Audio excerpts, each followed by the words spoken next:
There is a mathematical law hiding inside every set of real-world numbers. It does not care what the numbers represent.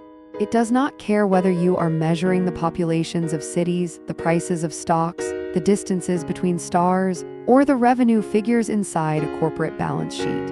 If those numbers grew organically from the messy, unpredictable processes of the real world, they will obey this law almost every single time. And when they do not, something is very likely wrong.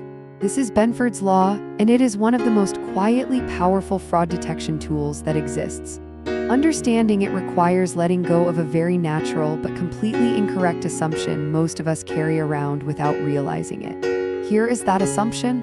When numbers appear in data, every digit from 1 through 9 has an equal chance of being the first digit of any given number. There is no reason to think otherwise. Why would any digit have an advantage over any other? It just feels right that they should all show up roughly 11% of the time each. It feels obvious, and it is completely wrong.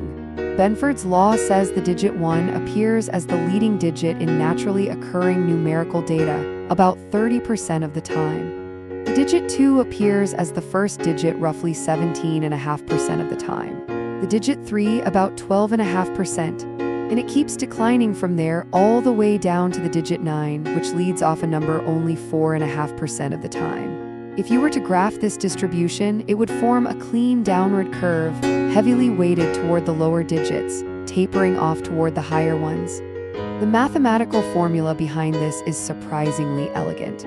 The probability of any given digit appearing first equals the base 10 logarithm of the quantity 1 plus 1 divided by that digit. So for the digit 1, you take the log of 2, which gives you approximately 30.1%. For the digit 5, you take the log of 1 2/5, which gives you about 6.7%. The formula holds across an enormous range of real-world datasets with remarkable consistency. The story of how this was discovered is worth telling. In 1881, a Canadian-born astronomer named Simon Newcomb noticed something peculiar while working with logarithm tables, which were physical books of printed numbers that scientists and engineers of that era used constantly for calculations. The early pages of those books, the ones corresponding to numbers starting with 1 and 2, were visibly more worn and soiled than the later pages. More people were looking up numbers in that range. Newcomb published a note on this observation, but it attracted almost no attention. He did not pursue it further. Then in 1938, an American electrical engineer named Frank Benford independently stumbled onto the same pattern. Benford was more thorough. He tested 20 completely different categories of data. The surface areas of rivers, the populations of American cities, molecular weights of chemical compounds, street addresses, physical constants, death rates. Numbers pulled from the front pages of newspapers. Across all 20 datasets, the same skewed distribution kept emerging. Benford published his findings to a much wider audience, and the phenomenon took his name even though Newcomb had technically found it first. The reason this distribution shows up across so many different kinds of data comes down to how naturally growing quantities work. Numbers that arise from compounding growth, from multiplicative processes, from real-world variation across orders of magnitude, will naturally cluster toward lower leading digits. Think about it this way. For a quantity to have a leading digit of 1, it just needs to be somewhere in the range from 1 to 2, or 10 to 20, or 100 to 200, and so on. But for a leading digit of 9, the quantity has to land in the much narrower band from 9 to 10, 90 to 100, 900 to 1000. In a universe where quantities grow multiplicatively and span many different scales, you are going to spend more time in the lower ranges than the upper ones. The math works out to exactly the curve Benford observed. Now here is where fraud detection enters the picture. When someone fabricates numbers, they almost never know about Benford's law. They assume their invented figures need to look random, so they spread their fake numbers across all the digits more or less evenly. Maybe they gravitate toward mid-range digits because numbers starting with 1 or 2 can feel suspiciously small, and numbers starting with 8 or 9 can feel obviously large. The result is that fabricated data tends to show a distribution that is either too uniform or strangely concentrated around certain digits. It breaks the curve. And a forensic accountant who knows what to look for will see that break immediately. The applications in financial auditing are extensive. Forensic accountants use Benford's law to scan expense reports, purchase orders, payment records, and general ledger entries. If an employee has been inflating reimbursement receipts, or splitting purchases to stay beneath approval thresholds, or rounding numbers to suspiciously clean figures, the deviation from the expected distribution can surface that pattern statistically. The law has even been presented as evidence in federal court cases in the United States, and courts have accepted it as a legitimate analytical tool. Some of the most famous applications have involved large-scale corporate fraud. When investigators examined the financial records of companies involved in major accounting scandals, the numbers showed meaningful departures from Benford's distribution.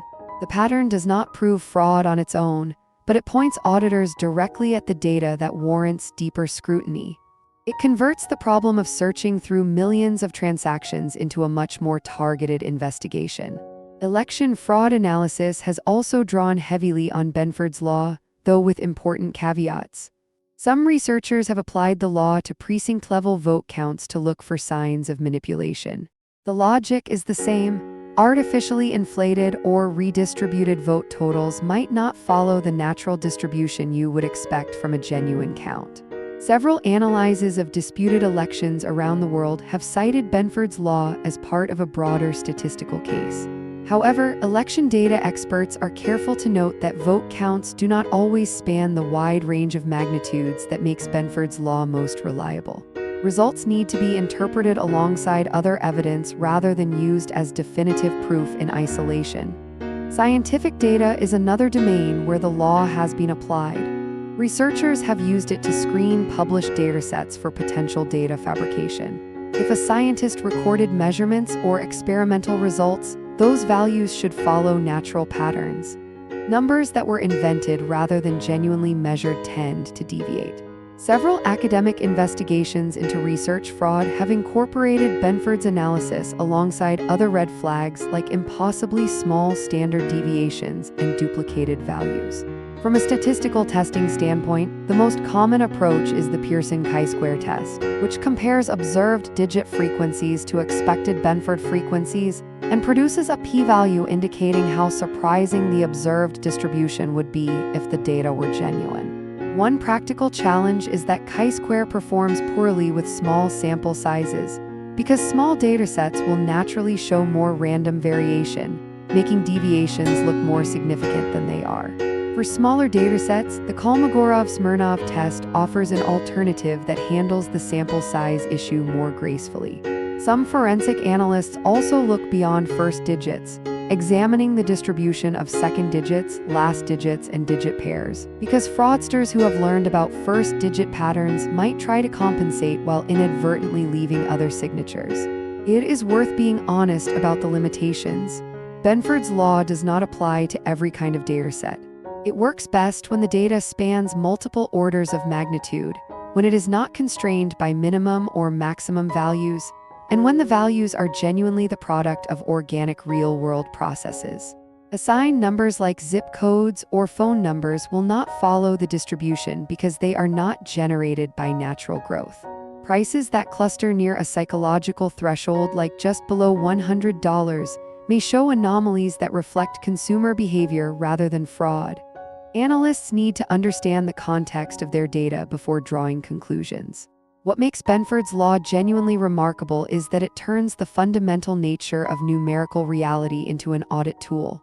The universe, it turns out, has a signature. Numbers that arose honestly through genuine processes tend to carry that signature. Numbers that were invented by human beings trying to deceive tend not to. You cannot fake your way past a mathematical property that holds across river areas, stellar distances, corporate revenues, and census data simultaneously without knowing exactly what you are doing. And most fraudsters, working quickly and under pressure, do not know. That is the quiet power sitting inside a table of logarithms that a 19th century astronomer noticed in a worn library book.